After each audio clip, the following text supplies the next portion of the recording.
Gerry McCann stepped up to the podium, his statement clutched in his hands, his voice strained with emotion. Words cannot describe the anguish and despair that we are feeling as the parents of our beautiful daughter, Madeleine. Please, if you have Madeleine, let her come home to her mommy, daddy, brother, and sister. Kate McCann stood by his side, her face twisted in anguish, clinging to her daughter's favorite pink stuffed cat. Their daughter, Madeleine, had been missing for less than 24 hours at that point, and the hope of finding her alive was palpable. But that hope would fade as hours, days, months, and years passed with no sign of the little girl, dead or alive. I'm Marina. With me, I have my best friend, Laura, and this is Grim.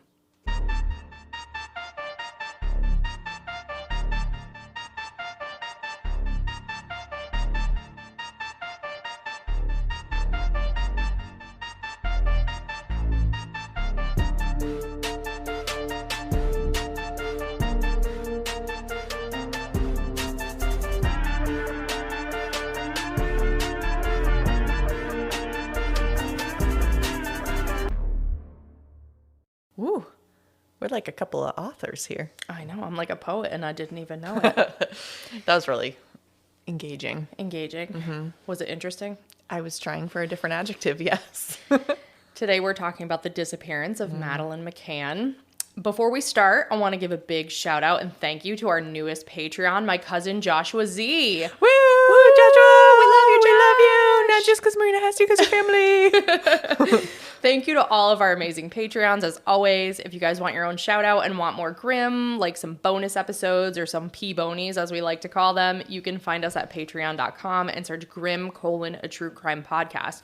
Also, Joshua is one of the people that has sent me a spooky listener story, yes. gremlin story. So for anybody that's not on our social media, we are looking for people's spooky, scary, or just crazy stories, whatever you have. Like, you know, did you date a murderer? Like, was your best friend abducted? I don't know, something crazy. Is your house haunted? Like, let us know. Send us a Gmail. Send us a carrier pigeon, whatever you need to do. But we're super interested. We want to put together an episode like that because they're so cool to read. And I haven't been allowed to read them yet because Marina's read them so that it doesn't spoil the surprise. Yeah, I'm going first with one of those episodes. So I want to read them, send them. Okay, thanks.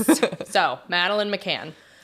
I had to do a dive into this one because it's popped back up on everyone's radar due to recent claims made by a woman claiming that she could be Madeleine. I saw that. And I actually, I knew the name and I knew it was a disappearance and that is it.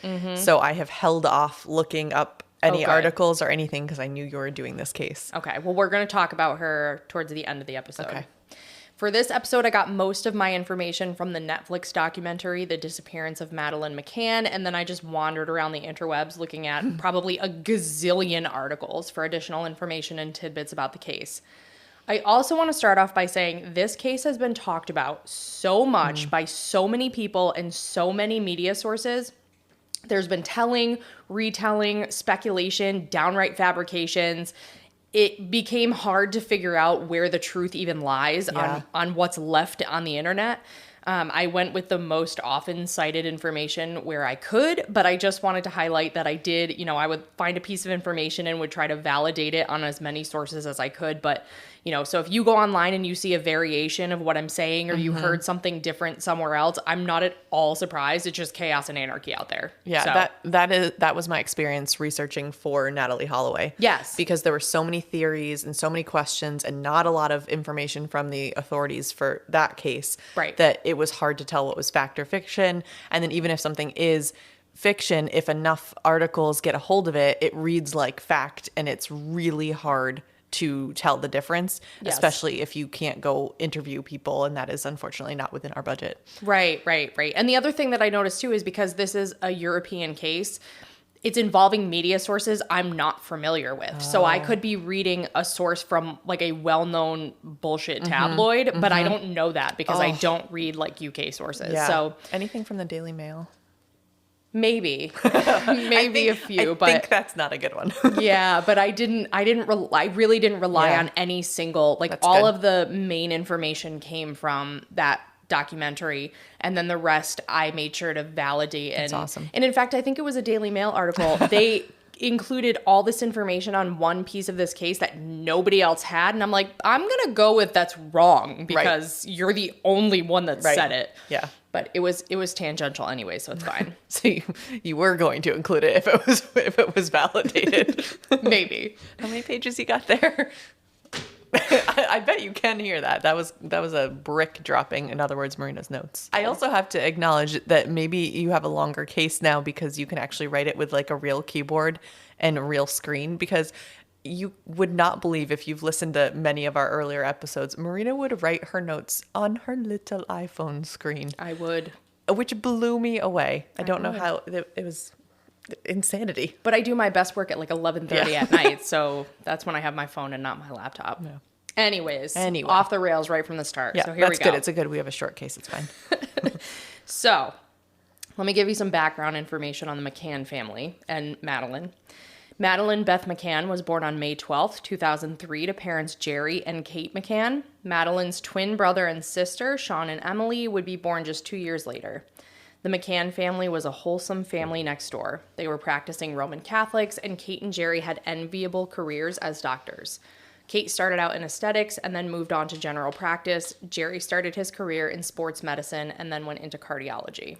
Wow. Yeah. Impressive. Yeah. At the very end of April 2007, the McCann family left on vacation, or holiday, as they say in Europe and on Peppa Pig, to Praia de Luz in Portugal, renting apartment 5A of the family-friendly Ocean Club Resort. The McCanns were traveling with a group of friends that consisted of 9 adults total, 6 of whom were doctors, and 8 children, including the McCanns' 3. The McCanns and their friends were having a great time on their trip, everything going smoothly until day 6. What started out as a normal, relaxing day ended as a parent's worst nightmare. May 3rd, 2007, at 10 a.m., Gerry and Kate dropped off their 3 children at the Ocean Club's Kids Club while they went for a walk. Around 12:30, they picked the kids back up and brought them for lunch to their apartment. After lunch, the family spent time together at the pool before Kate and Gerry dropped the kids back off at the kids club around 3:30. Around 6, after the kids had already eaten dinner, Kate picked them up to bring them back to the apartment while Gerry went for an hour tennis lesson. Madeleine was very tired that day after her activities and asked to be carried home.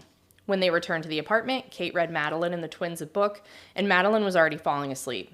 When Gerry returned around 7, they put the children to bed in the same room.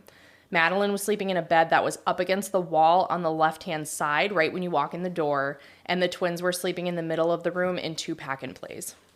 Gerry and Kate showered and changed, getting ready for their evening, before sitting down to share a bottle of wine while the kids fell asleep. Once the kids were asleep, the McCanns left like they had done the previous nights of their vacation. Each evening, the adults would leave the sleeping children in their respective apartments and go wine and dine at the tapas restaurant on the other side of the hotel pool, between 50 to 100 yards away from the apartment, or about a 2-minute walk. The party had developed a system where they took turns checking on the children about every 15 minutes.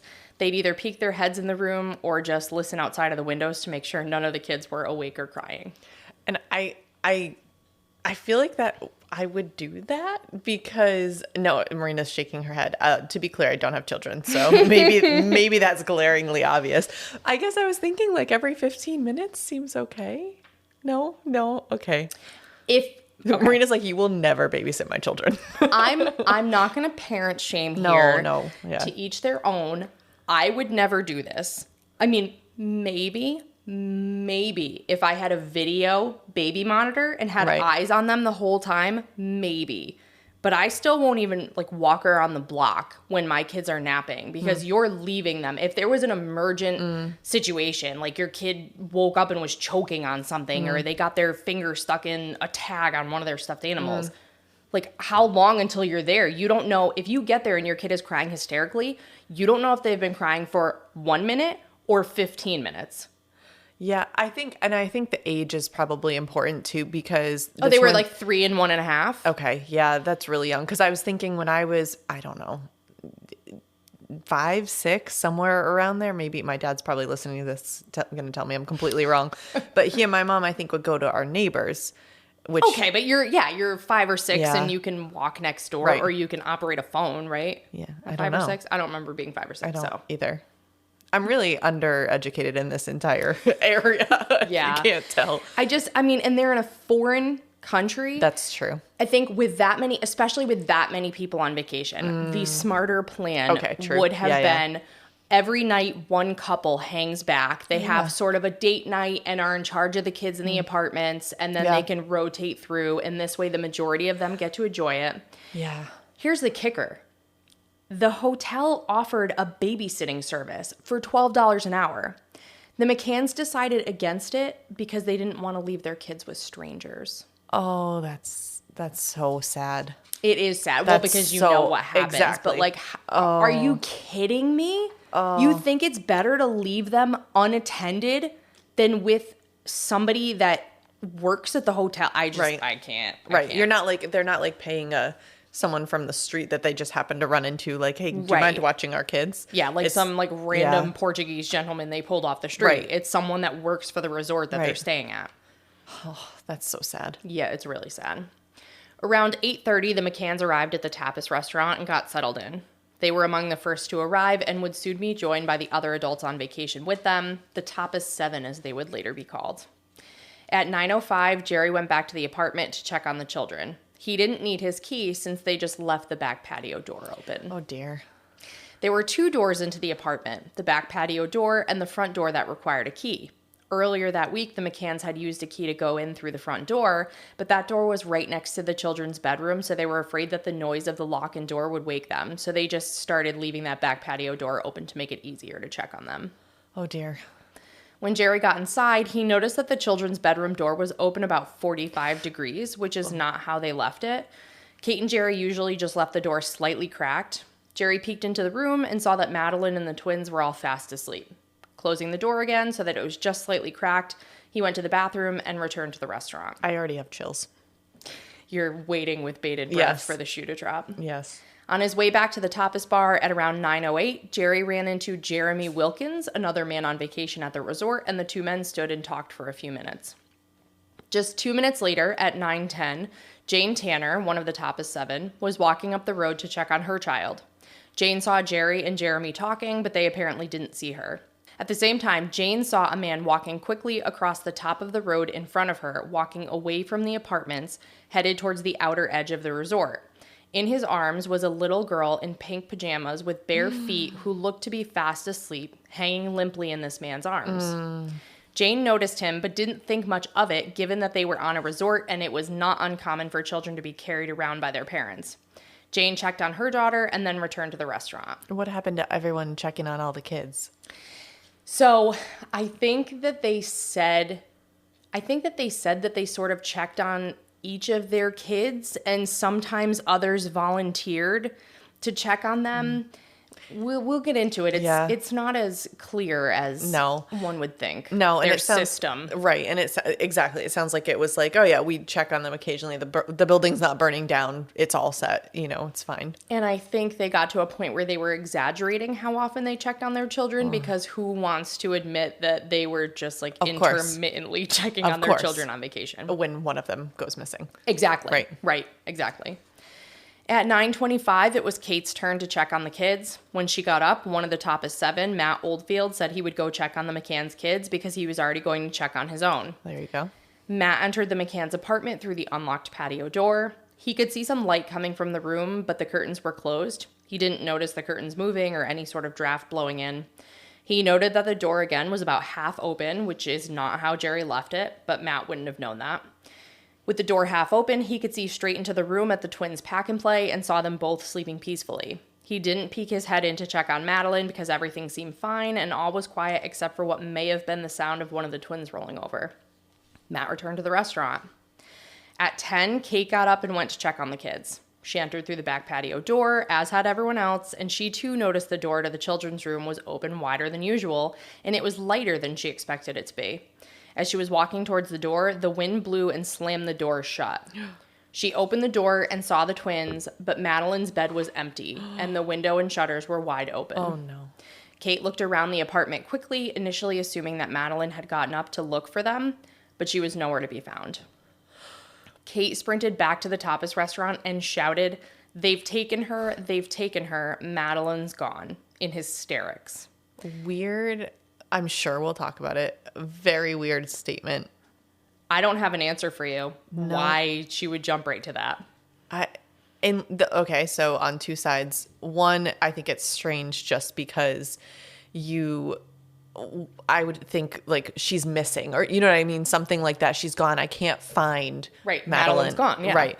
But on the other hand, if you see this, maybe your brain, see that scenario, maybe your brain just automatically goes to someone took her. Right. And then by the time you get out and are yelling it, that's where you've come to. So right. And of course, everything, hindsight's 2020. So everybody looks back and picks through everything with a fine tooth comb. Exactly. And you're like, I didn't mean anything. My brain was not functioning at that moment. Yeah, that's fair.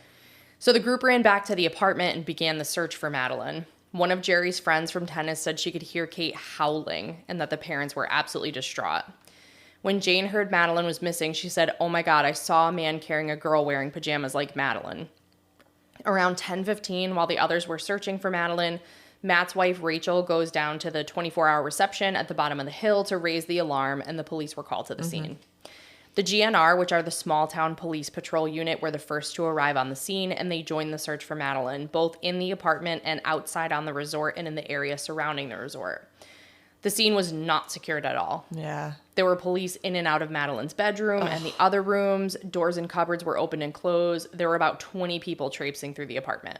We may not have a perfect system in the United States. I'll leave it at that. But one thing we do have a focus on is preserving crime scenes and the importance of the chain of evidence and all of that. And it's mind-blowing to me that that's not the case in a lot of these cases that we've talked about. And I think part of the problem is with this case is the initial consideration was maybe she just wandered off. Like they weren't like, oh, this is possibly a crime scene. True. They were looking for her. They thought maybe she's hiding in the apartment. True. Maybe she's wandering around. So I think that may have played a part of, you're right. of it. But Yeah. they came in, they were dusting for fingerprints and stuff. Yeah. I mean, like they were treating it as a crime scene, but just not, I don't know. It sort of was like they didn't know what was going on at that point, I think. That reminds me of the campus one. Oh my gosh, I can't remember the name. Kristen Smart. Yes.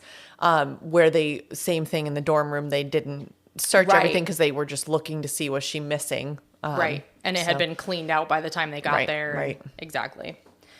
At around midnight, the head of the GNR said they needed to alert someone at the police judiciary, which was the major crimes unit. It was described as the FBI of Portugal for us Americans.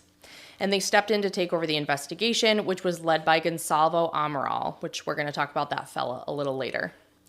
The search lasted that night until around 4 a.m. on May 4th, but I'd be willing to bet the McCanns never went to sleep at all that first night. How could you? Exactly. That was literally written in my notes. How could you? That afternoon, the McCanns made a statement to the public for the first time. Gerry said, "Words cannot describe the anguish and despair that we're feeling as the parents of our beautiful daughter, Madeleine. We request that anyone who may have any information relating to Madeleine's disappearance, no matter how trivial, contact the Portuguese police and help us get her back safely. Please, if you have Madeleine, let her come home to her mommy, daddy, brother, and sister." And Kate was standing there with Madeleine's cuddle cat just clutched in her arms. It was absolutely heartbreaking to see.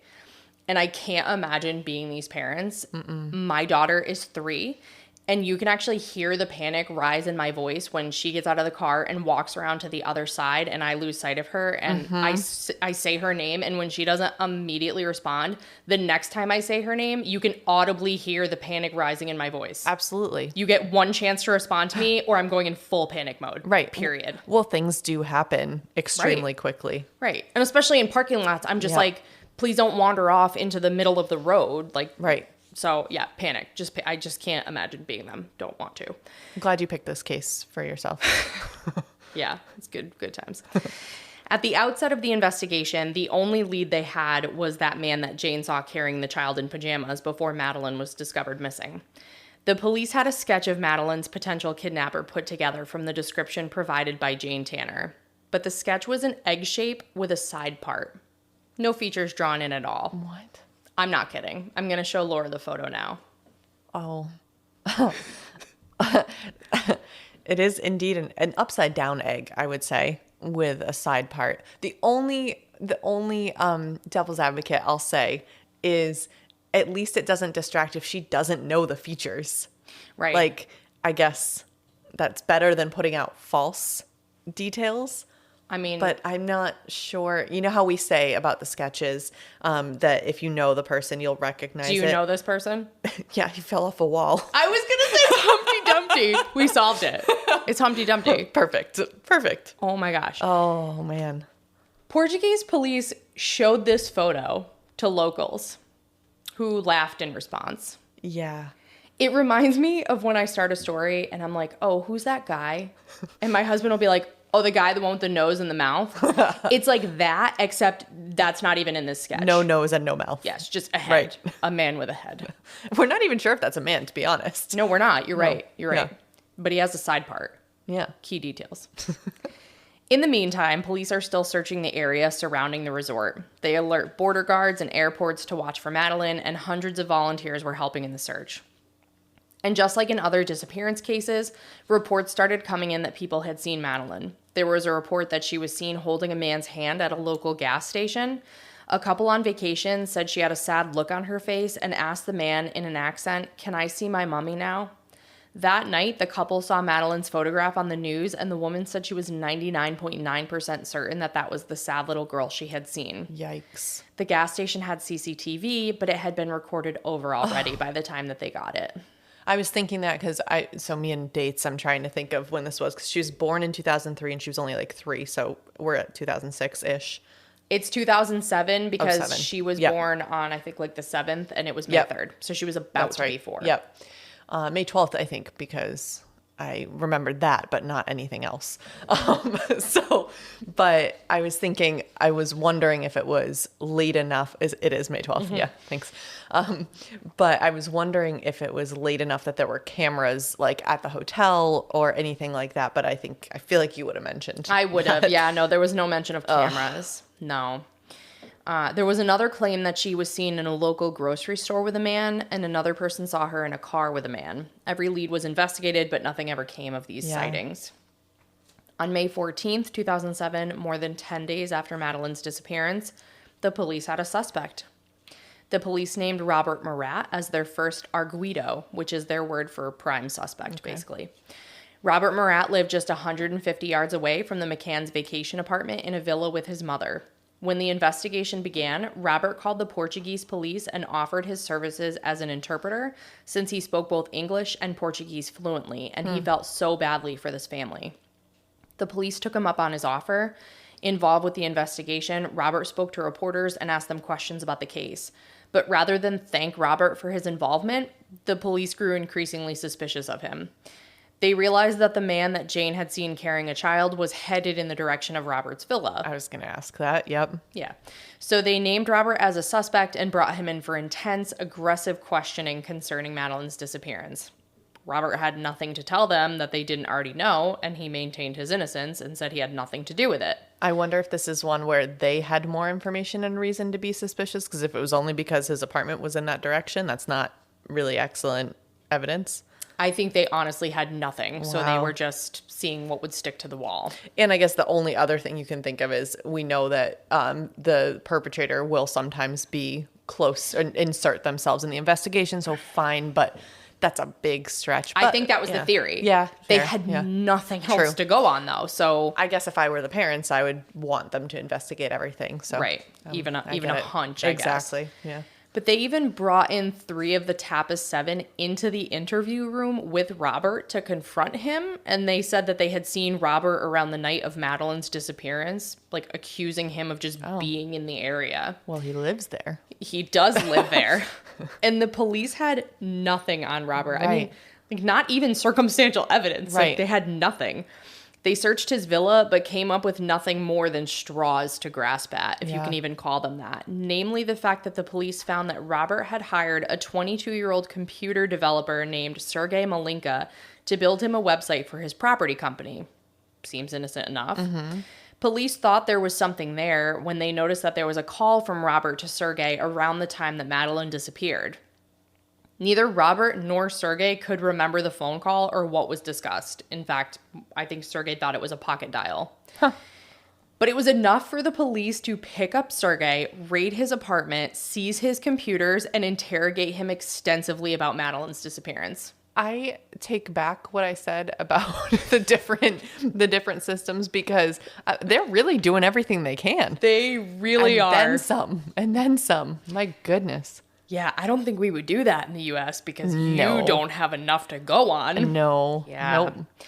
Nope. The police had nothing because there was nothing to get. Right. And Sergey claims the police ruined his life because of this one missed phone call pocket dial, which I can see that. Well, did his name get out in like the papers and all that? Yeah, exactly. Yeah. They had taken his computers and hard drives and claimed that there was pornography on them. Sergey said he had a lot of files, drives, and computers belonging to his clients, and police never identified which device they found this alleged pornography on. But the media went wild, and Sergey got labeled as a pedophile, human trafficker, Russian mafia, and on and on. Someone actually lit his car on fire outside of his apartment and wrote "Fala" in red spray paint next to it, which meant speak in Portuguese. Wow. So these two men were investigated with essentially zero evidence that they were involved in Madeleine's disappearance, which I get, it's an investigation, but the police just like ruined their lives and got nothing out of it. Yeah, I would agree that would ruin my life as well. Yes. Sergey's experience demonstrated that the media was all over this story. It was an absolute circus, and the McCann family used that to their advantage in the beginning, hoping to spread the word in order to find Madeleine. Kate and Gerry made statements to the media on the regular following her disappearance, begging anyone with any information, no matter how small, to come forward. Kate was always carrying that little pink cat with her. In addition to the statements made to the media while they were in Portugal, Kate and Gerry also went on a local media tour. Using a private jet offered by a multimillionaire, Sir Philip Green, the couple traveled to Amsterdam in the Netherlands, Madrid, Spain, Rabat, Morocco, St. Peter's Square in Vatican City, and Berlin, Germany, to give press conferences concerning her disappearance. While many were happy to see the support being shown to the McCanns in the quest for their daughter, others asked, why her? Other children had gone missing in Portugal, and some questioned whether those children may have been found if the same dedication and resources had been applied to their cases. I'm going to talk about one case, and then I'll draw the parallels. But on March 4th, 1998, 11-year-old Rui Pedro disappeared from Portugal without a trace, leaving behind only his bicycle. On September 2nd, 1998, in what was called Operation Cathedral, law enforcement agents in 14 countries raided almost 200 members of the Wonderland Club, which was an international ring of pedophiles. The Wonderland Club required members to possess sexually explicit images of children, and members would use secret passwords to meet and trade the images like baseball cards.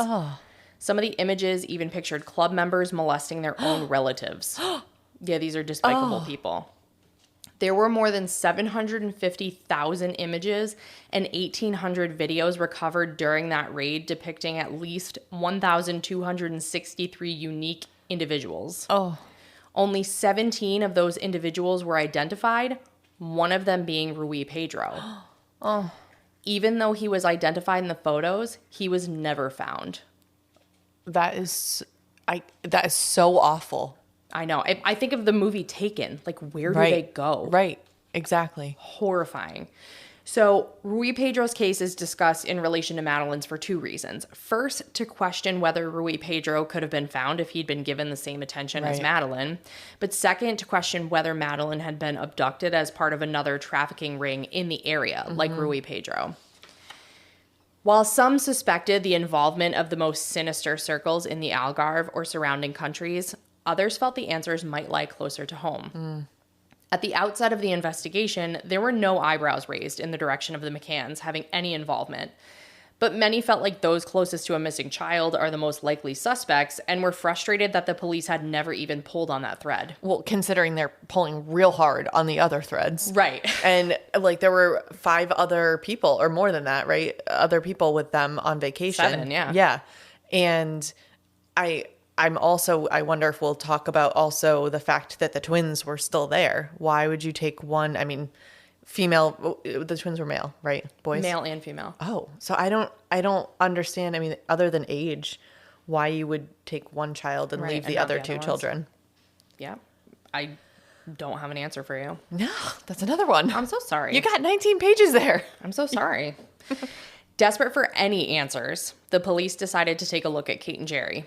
The McCanns had made many media appearances at that point, and in hindsight, Gerry was described by viewers as cold and easily able to dominate others in the conversations and interviews. Police went back through the investigator interviews of the McCanns in the top of 7 and started to question the timeline of events laid out by the group, who said that while they were at the restaurant, they would each check on their own children every 15 minutes. But the police felt that that way of staggering their safety checks, they would just constantly be passing each other back and forth, headed to the apartments, and basically no one would be sitting at the table. Right. As an aside, we sort of mentioned this. I really think that they were checking on them maybe like every 30 to 45 minutes, maybe to an hour. But they're like, oh shit, like that's making us look like bad parents, and someone went missing. So it's like every 15 minutes, one of us religiously checked on each of our kids. When in reality, they probably weren't setting an alarm for 15 minutes. They probably went, oh yeah, I'll run back and check now. Yeah. You know? They were there every single night. They had like 6 to 8 bottles of wine while they were there. I mean, like they were drinking on vacation and having a good time. That's what you do on vacation. But when shit goes down, you sort of exaggerate and sort of like negate your effect on the situation. Yes, on the situation. Exactly. Yep. So I don't see it as nefarious. I see it as human nature. Totally. Aside from the questionable timeline, upon further inspection, police felt that there were also inconsistencies in Gerry's statements. The first statement he made when talking to the police, he said that when he checked on Madeleine at 9:05, he used the key and went in through the front door. In a subsequent statement, he said he went through the back door, which he left open. As another aside, Kate and Gerry had been using that front door at the beginning of the week, so it's possible he got the days confused since his daughter was missing and his brain probably ceased to function. That's what I was going to say.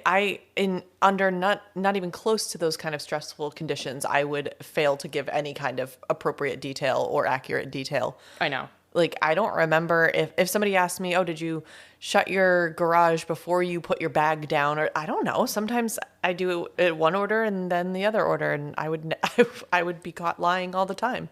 100%. Yeah. I back out of my driveway and I stop and I close my garage door and I watch it close because I immediately drive away and I'm like, oh, did I close the garage door? Of course. And I will still drive away and be like, did I close the garage door? There is now a video camera pointed at our garage door so that I can just check to make sure that I closed it. Exactly. Because 5 seconds later, I cannot remember if I did. Because when it's like something habitual, right? You start mixing up the days of when you did it. Like, did I unplug my curling iron? I did yesterday. And is that the time that I'm remembering and it's still plugged in? Right.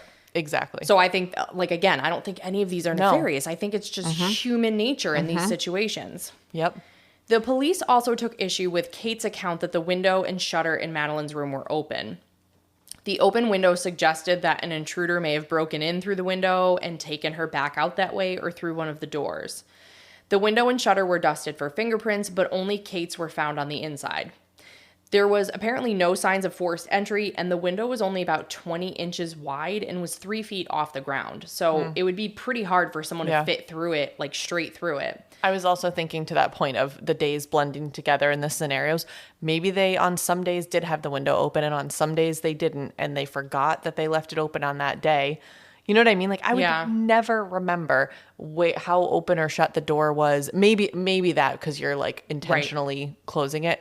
But maybe you forgot that the window was open that time. And in my childhood bedroom, if you left the windows open and the door wasn't fully shut, it would kind of, or it would slam, or it could go either way, depending on gusts and air pressure from the rest of the house. So like if they open the slider and the window was open, it could have opened the door. Do you know what I mean? Like there's all these things that just the fact that it was different than they thought it should be might not actually point to anything. The only thing with the window is I think that they never opened the window or the shutter. I think it was standard practice for it to always be shut during the vacation. Interesting. Which the shutter, I'm going to describe it as the metal barrier that you would see pulled over businesses and windows in sketchy neighborhoods. Okay. Like that's what it looked like. It was like a roller shutter. Interesting. That was pulled down over the window typically. Okay, yeah, that's pretty significant, I guess. I'm just picturing like my bedroom window. I might crack it or something. Right. Okay. Right. Huh. So how could someone fit through the window holding a sleeping child if it's barely wide enough for them on their own, 3 feet off the ground? And so the shutters, from what I read, they'd have to be propped up with something or they would come down. Oh. They were operated by a string, but I think that they would like fall down if you didn't jack them up. They either had to be fully opened or all the way down. And then if the shutter was closed when Madeleine went to bed, there was no way to open it from the outside. It would have to be forced open, and that would leave damage, which they didn't find any. And it would also be incredibly noisy because it was made out of metal like that.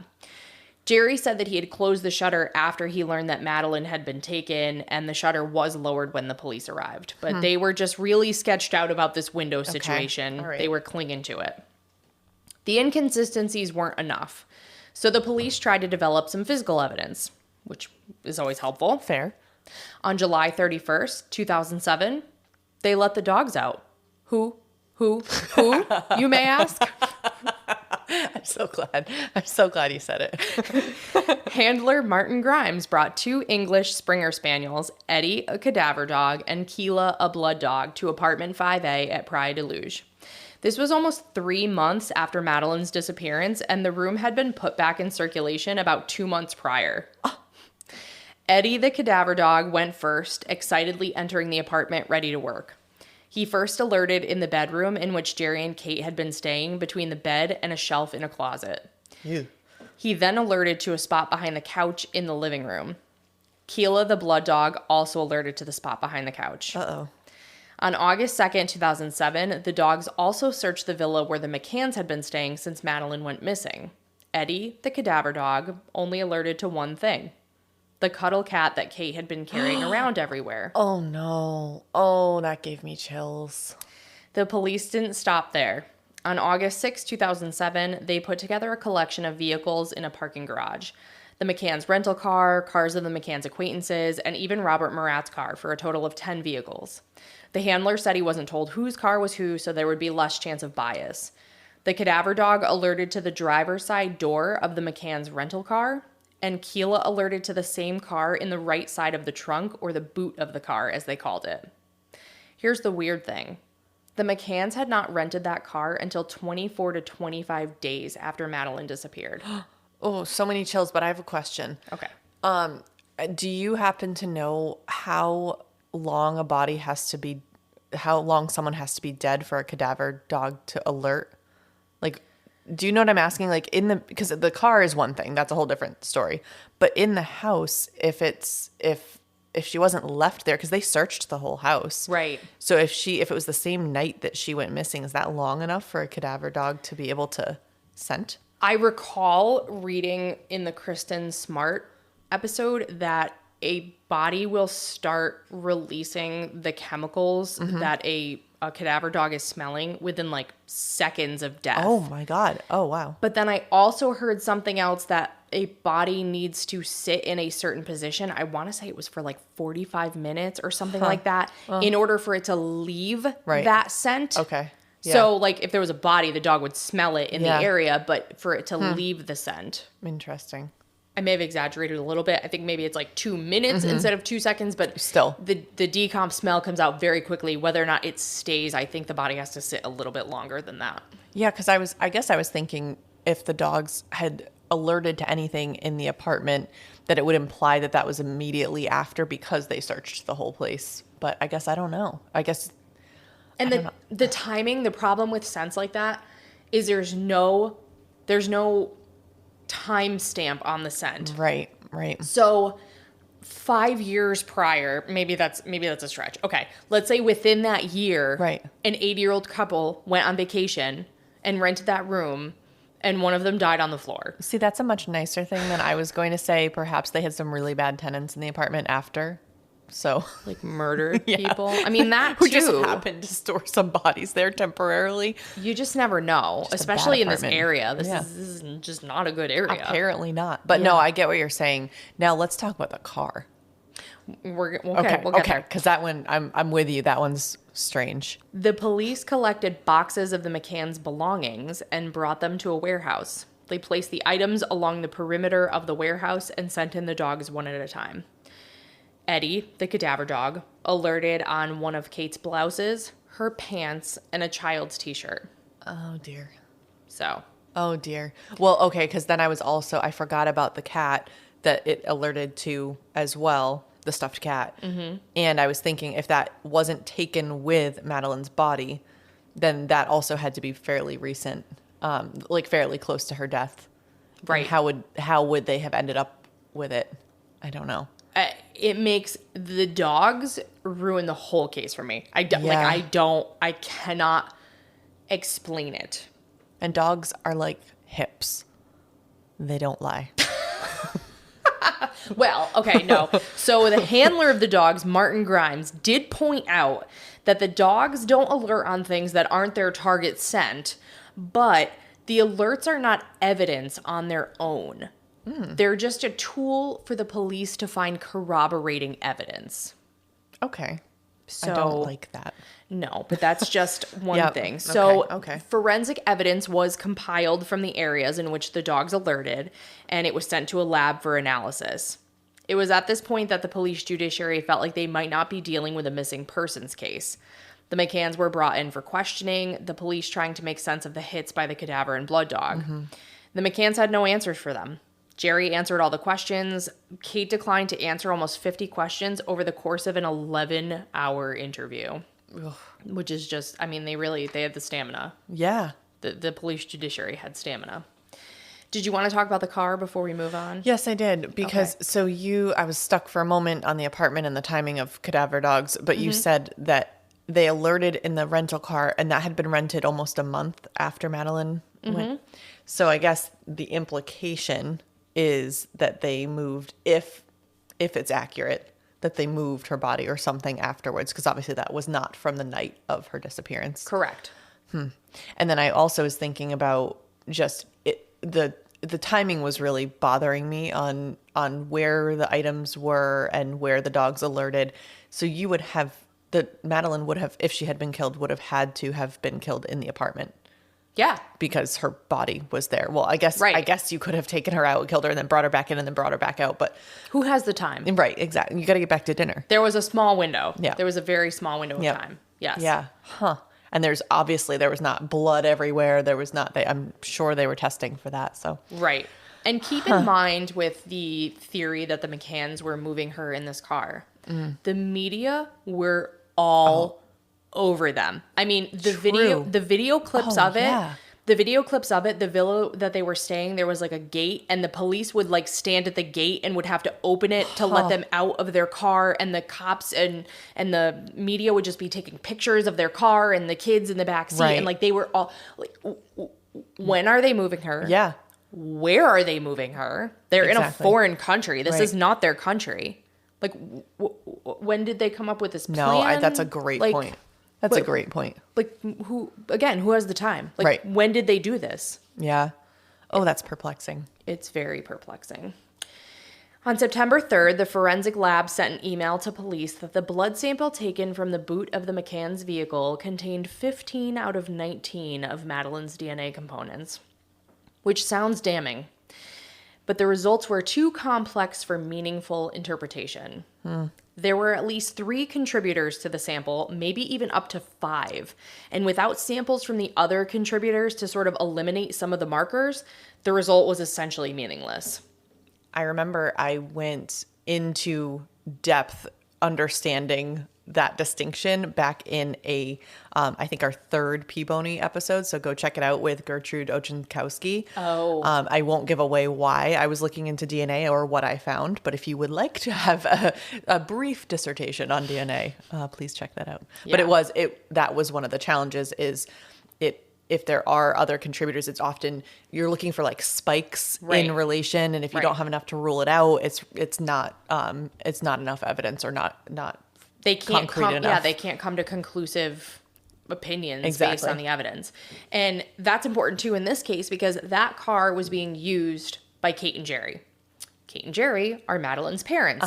They share DNA, if you could believe it. So the existence of 15 out of 19 of Madeleine's markers becomes a little less significant when you think that like maybe Kate and Gerry cut their finger taking grocery bags out of the car. Exactly. Like, who knows?